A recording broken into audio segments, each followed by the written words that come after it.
میرے نبی پاک علیہ السلام کے صحابی حضرت عبداللہ ابن عمر رضی اللہ تعالیٰ عنہ ڈھونڈ کے لاتے تھے مسکینوں کو، ڈھونڈ کے، اور جب لاتے تھے تو اپنے دسترخوان پر بٹھا کر اپنے ساتھ افطاری کرایا کرتے، اور پھر فرمایا اللہ تعالیٰ نے لن تنالوا البر حتی تنفقوا مما تحبون، اللہ کے راستے میں وہ چیز دینی ہے جو تمہیں زیادہ پیاری ہو۔ کون سی چیز جو تمہیں؟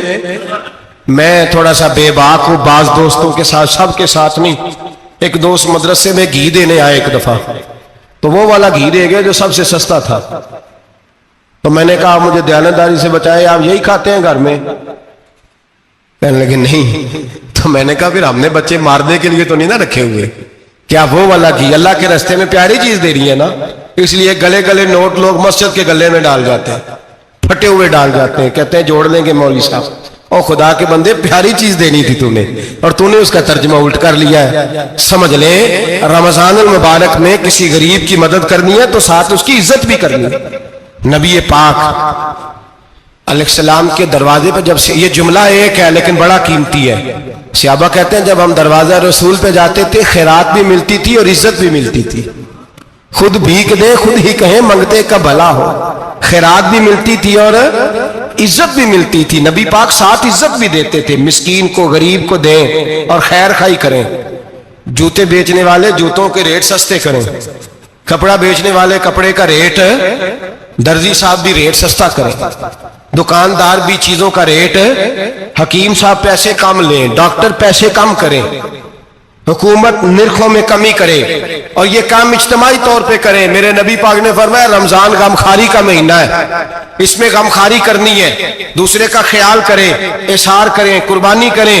یہاں ہر چیز کا ریٹ بڑھ جاتا ہے رمضان شریف میں، ہر آدمی کہتا ہے میرا سیزن آ گیا ہے، توجہ بڑھائیں، خیال کریں، غمخواری کا مہینہ ہے۔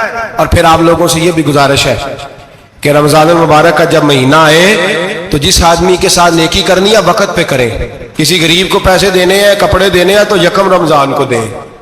میں اکثر دوستوں سے پوچھتا ہوں، میں کہتا ہوں قاری صاحب نو جوڑا کدو دیندے ہو؟ کہندے ستیویں والے دن۔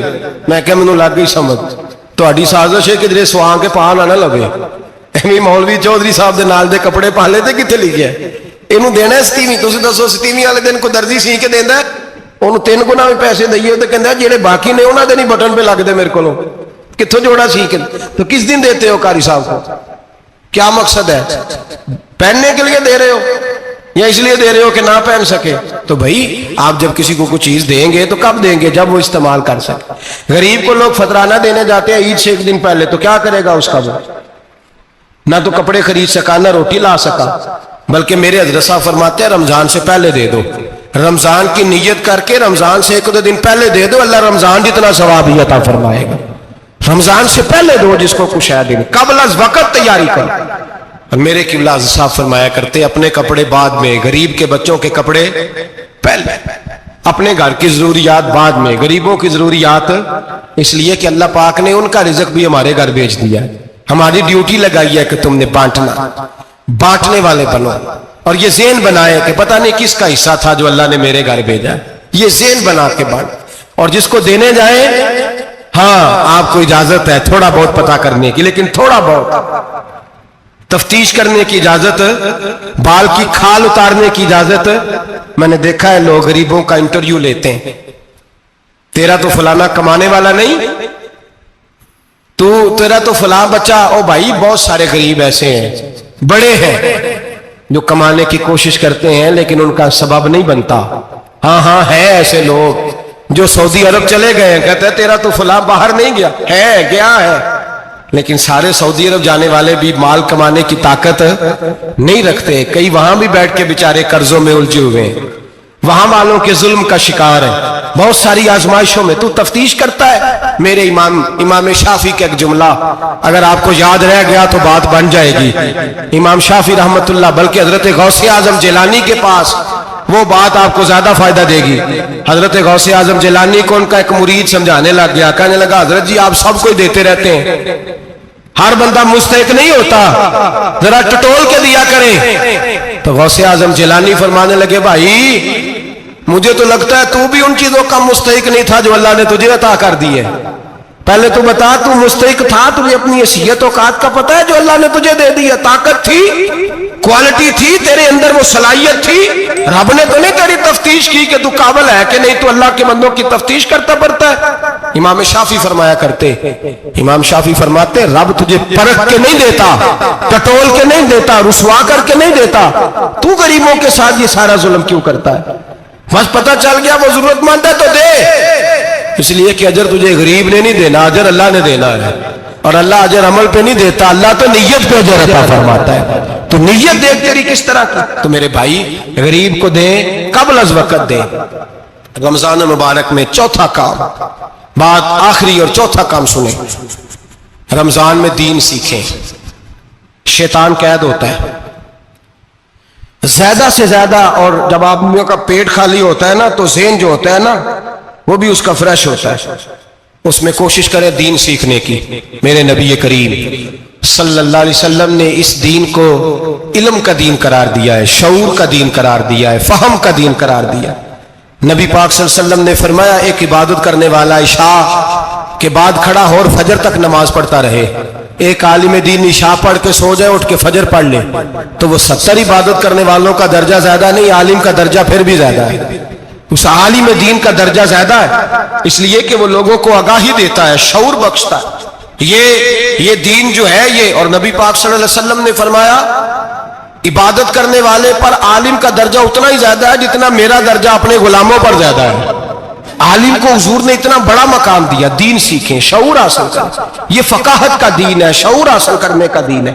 اور نبی پاک صلی اللہ علیہ وسلم نے فرمایا دین کی ایک بات سیکھ لینا 1000 نفل پڑھنے سے زیادہ درجہ رکھتی ہے، دین کی ایک بات سیکھ لینا 1000 جنازے میں شرکت سے زیادہ درجہ رکھتی، دین کی ایک بات سیکھ لینا، میرے نبی پاک صلی اللہ تعالی علیہ وسلم ارشاد فرماتے 1000 مریض کی عیادت کرنے سے زیادہ درجہ رکھتی۔